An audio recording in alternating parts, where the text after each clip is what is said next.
Series protagonist Nathan Hale may have hung up his trusty auger for good, but the battle against the Chimera rages on in Resistance 3, which is actually the fourth installment in the franchise following the impressive Resistance Retribution for PSP.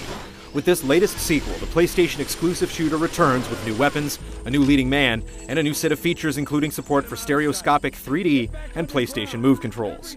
Our latest trip to the front lines revealed a ravaged 1950s America in not much better shape than when we last saw it. The situation is definitely looking grim, and by the sound of things, it's only going to get worse. Scrounge for weapons and ammo, then get back to town. There's more of them on the way. Despite the heroic efforts of the Sentinels, humanity's last few survivors have been forced into hiding as a growing Chimera threat sweeps the globe.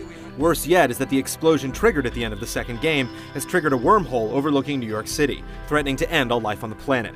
Seeing opportunity in this time of crisis, a familiar face from the past appears with a risky plan to turn the tables in humanity's favor.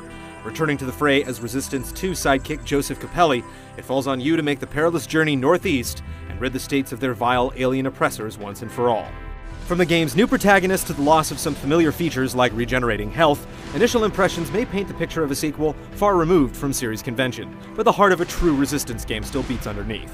Like the diverse kit of futuristic alien and retro human tech, Resistance 3 plays off the notion of mixing the old with the new, to forge elements that head in interesting new directions. The end result is a faster, fiercer game that's ultimately a bit less forgiving than its predecessors, but luckily, Joseph's got the means to deal with the heavily armed Chimera with some firepower of his own.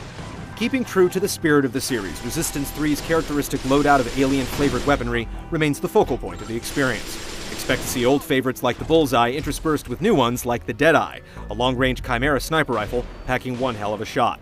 A new focus on survival means that ammo is scarce, encouraging players to make the best out of each round, especially when it comes to managing the new alt-fire options on some guns.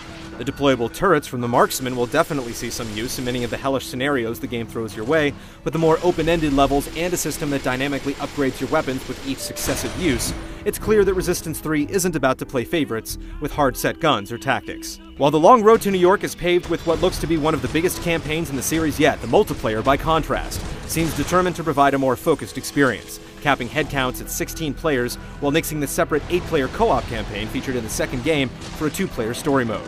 Quantity isn't necessarily indicative of quality, so we'll have to wait and see if Resistance 3's leaner, meaner multiplayer, as well as its new customizable progression system, amounts to bigger fun in the end. Lock down your sights on game trailers in the coming weeks as we deliver further impressions, as well as the full review, early in September. All ready. Prepare for